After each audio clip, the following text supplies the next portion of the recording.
A Short Life of Swami Vivekananda, Chapter 2, Meeting with Sri Ramkrishna.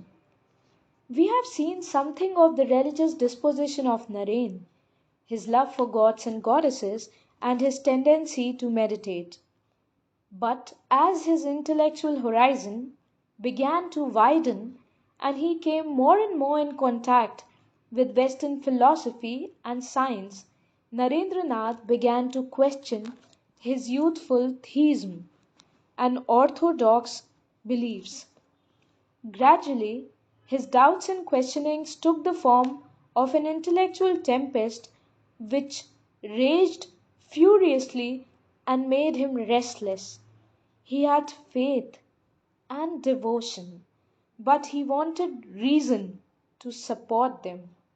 At times, he would think reason was the surest guide in life, and reason could lead one to the realization of the ultimate reality.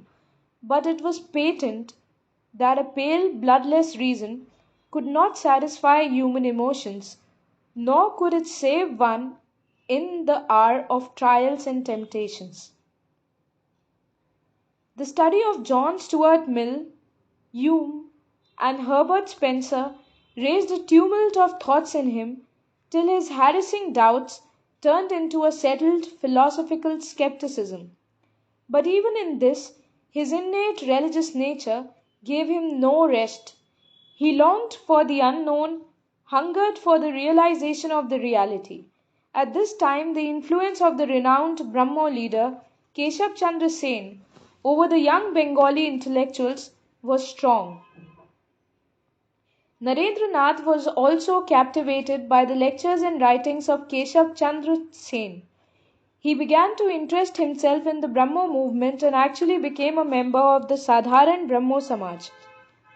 The Brahmo movement protested against certain forms and tenets of the orthodox Hindu, such as polytheism, image worship, divine incarnation, and the need of a guru, spiritual guide. It offered a monotheistic religion which repudiated all these.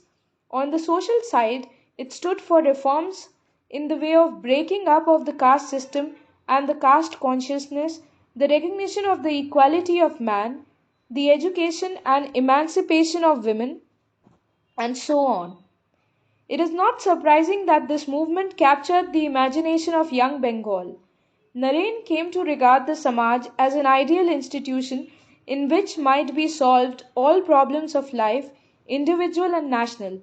He chafed under the rigidity of caste and had no sympathy with polytheism and image worship. He espoused the cause with all earnestness and became imbued with the same ideas as the Brahmo leaders. For a time, the intellectual atmosphere of the Brahmo Samaj satisfied him. He felt uplifted during the prayer and devotional songs. Gradually, it began to dawn on him that if God was to be realized, he was no nearer the goal than before he joined it. What were philosophies and Vedas but attempts to describe the indescribable? They were useless if they did not bring one to the feet of the Lord. In his longing to know the truth, he turned to Maharishi Devendranath Tagore, the Brahmo leader who was regarded by many as one of the best of spiritual teachers. Tense with excitement, one day he approached him and burst out with the question, "Sir, have you seen God?" The Maharishi was startled by such a question. Mad, mad in his spiritual longing, Narendranath went to the leaders of other religious sects, but not one of them could satisfy him when he used to ask them that have they seen God. While Narendranath was thus suffering, his faith in Hinduism being undermined, and himself prey to the conflict of his own thoughts, there lived 4 miles to the north of Calcutta one whom people knew as Sri Ramkrishna and whose life was one long drawn spiritual ecstasy, a bliss of the highest kind. The life of Sri Ramkrishna was just the antithesis of that of Narendranath. Sri Ramkrishna came of a poor orthodox Brahmin family of a village in the district of Hooghly where a ray of Western civilization had not reached. He had scarcely any secular learning and became a priest in the temple of goddess Kali at Dakshineshwar. Soon, by his sincerity and intense sadhana, spiritual endeavor, he realized a living presence in the image of Kali, who was now more than an earthly mother to him. Afterwards, he performed spiritual practices as advocated by almost all schools of Hindu thought, and his life covered, as it were, the whole gamut of Hinduism. Not content with this, he practiced other religions also and came to the direct conclusion that all religions pointed to the same goal. Afterwards, he lived a life more in tune with God than with the external world. Narendranath once heard about Sri Ramkrishna from the principal of his college, William Hastie. One day, Principal Hastie, while holding a class on Wordsworth, found it difficult to explain the ecstasy of the poet to his students. Then he said that for visual proof of such an experience, one might go to Dakshineshwar to see Ramkrishna, whom he had witnessed as enjoying that blessed state. Narendranath also once met Sri Ramkrishna at the house of a devotee in Calcutta when Narendranath was invited to sing. Now, in his mental crisis, Narendranath suddenly remembered Sri Ramkrishna and decided to go to Dakshineshwar to find out if Sri Ramkrishna had the direct experience of God. Narendranath went to Dakshineshwar with some friends, wrapped in his own thought, careless about his body and dress, and unmindful of the external world. Naren entered the room of Sri Ramkrishna. His eyes bespoke an introspective mind, as if some part of it were always concentrated upon something within. Sri Ramkrishna was surprised to find such a spiritual soul coming from the material atmosphere of Calcutta, as he said afterwards. Narendranath sang two Bengali songs at the request of Sri Ramkrishna. There was so much feeling and devotion in these songs that Sri Ramkrishna fell into samadhi. After that, Sri Ramkrishna beckoned Naren to go to the side room as if to give some private instructions. When Narendranath did so, Sri Ramkrishna began to shed tears of joy like one meeting a long lost dear one.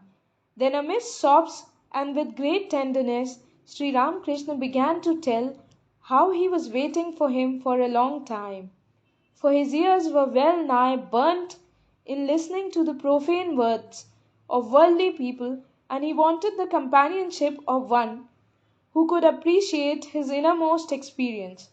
Narendranath was also told that he had a great spiritual mission to fulfill. Narendranath was bewildered and thought Sri Ramkrishna must be a madman in talking that way.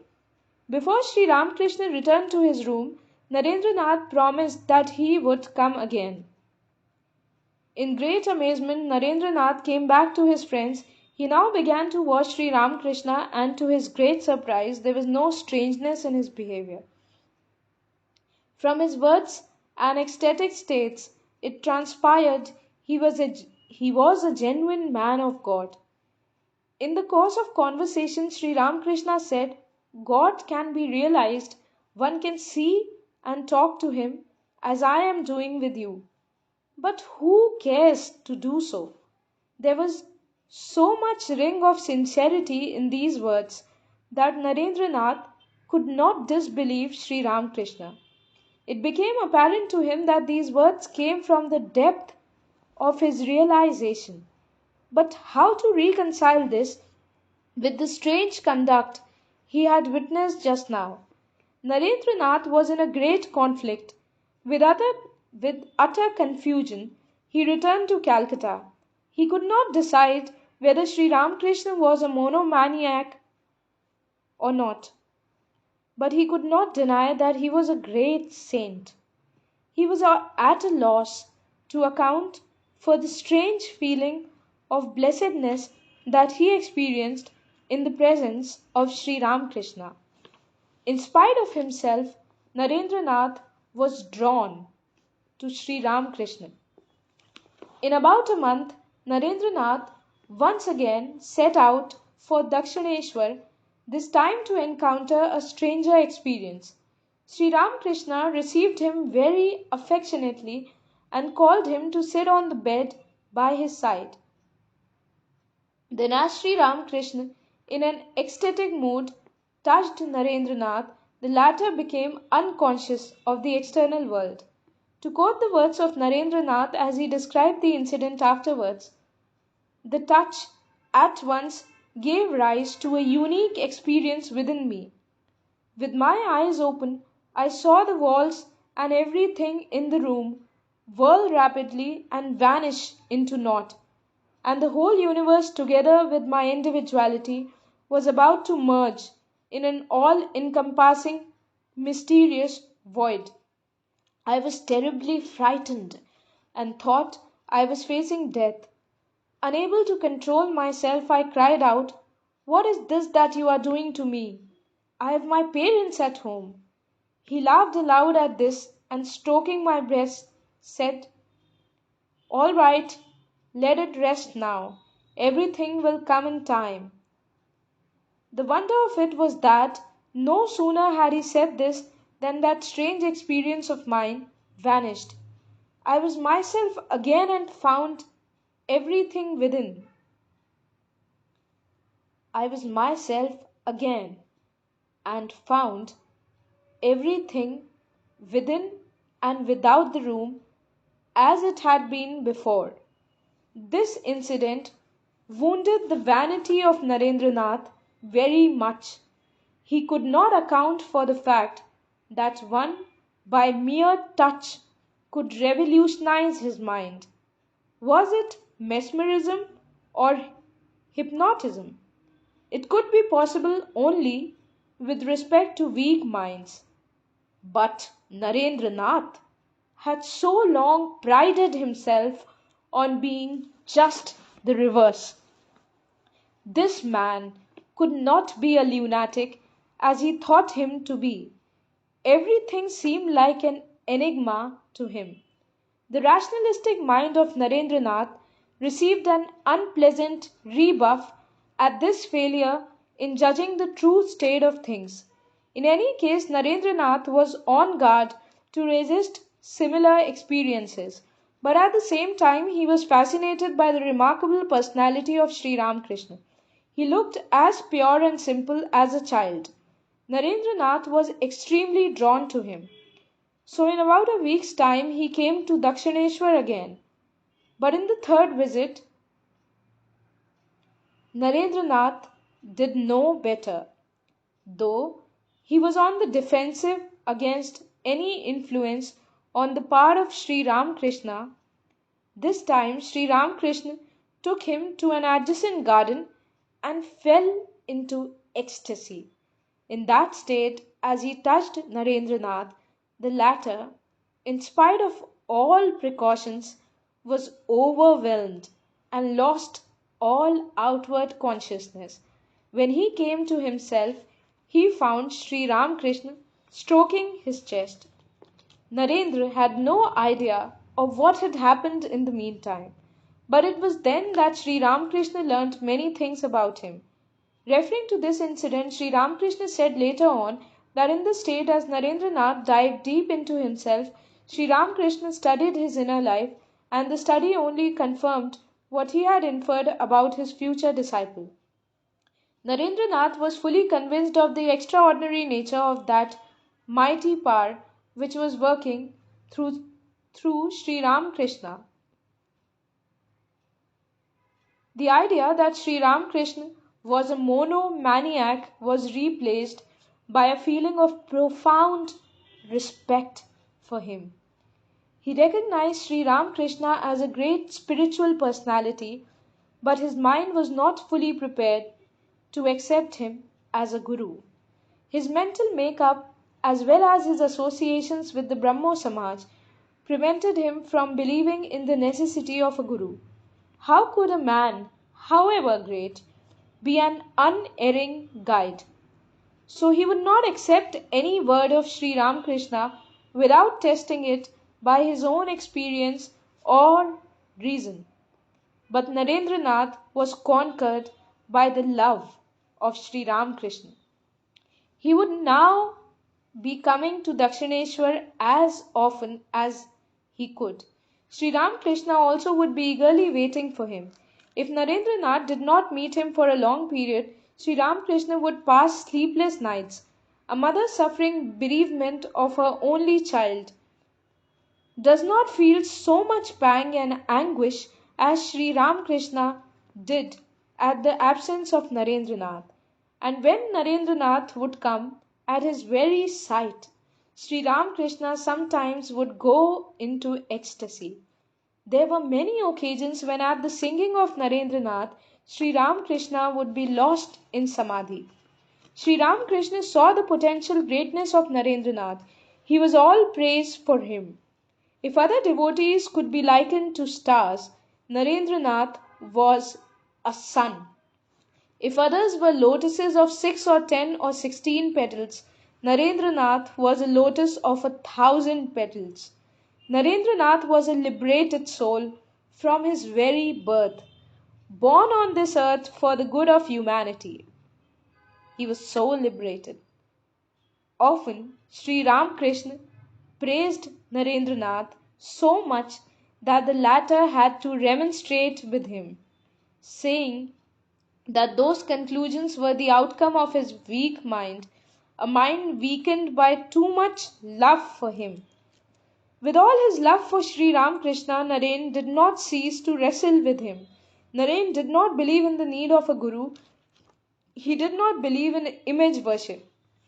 Naren did not believe in spiritual monism. Sri Ramakrishna had a hard time convincing his dear Naren about these.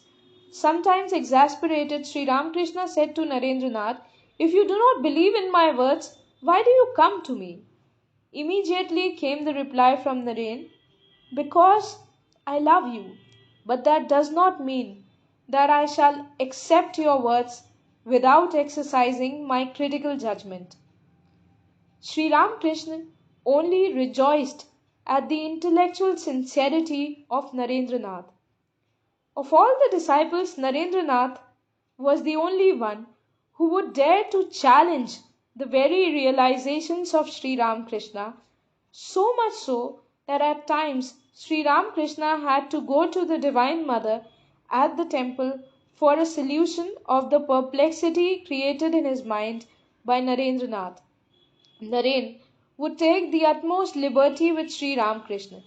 Further, Sri Ramakrishna would prescribe this or that restriction as a spiritual guidance, but for Narendranath there was no restriction whatsoever. Naren was a roaring fire. No impurity could touch him. He could not go wrong. So there was no necessity for any imposition on Narendranath. It is very difficult to describe the sweet relationship that existed between Sri Ramakrishna and Narendranath. Sri Ramakrishna confided the innermost secrets of his heart to Naren and helped him in a variety of ways to develop independence of thought, thus increasing thousandfold Naren's self-reliance, regard for truth, and innate spirituality. Naren's regard for Sri Ramakrishna also increased thousandfold as days rolled on, and he was beginning to accept him as the highest ideal of spirituality.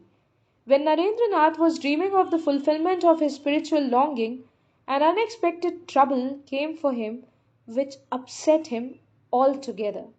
In the first part of 1884, Narendranath's father, who was the only support of the family, suddenly died of heart problems.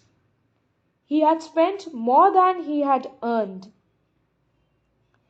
and at his death the family was faced with dire poverty. The creditors were knocking at the door. Narendranath's relatives, for whom his father had done so much, became enemies, even threatening to oust the family from the home. The burden of support of 6 or 7 people therefore fell upon Narendranath. He had passed his BA examination and was admitted to law college. The son of a rich father, he was now the poorest of the poor in the college. Even shoes became a luxury. His garments were of the coarsest his garments were of the coarsest cloth, and many times he went to his classes hungry. Chapter 2 ends.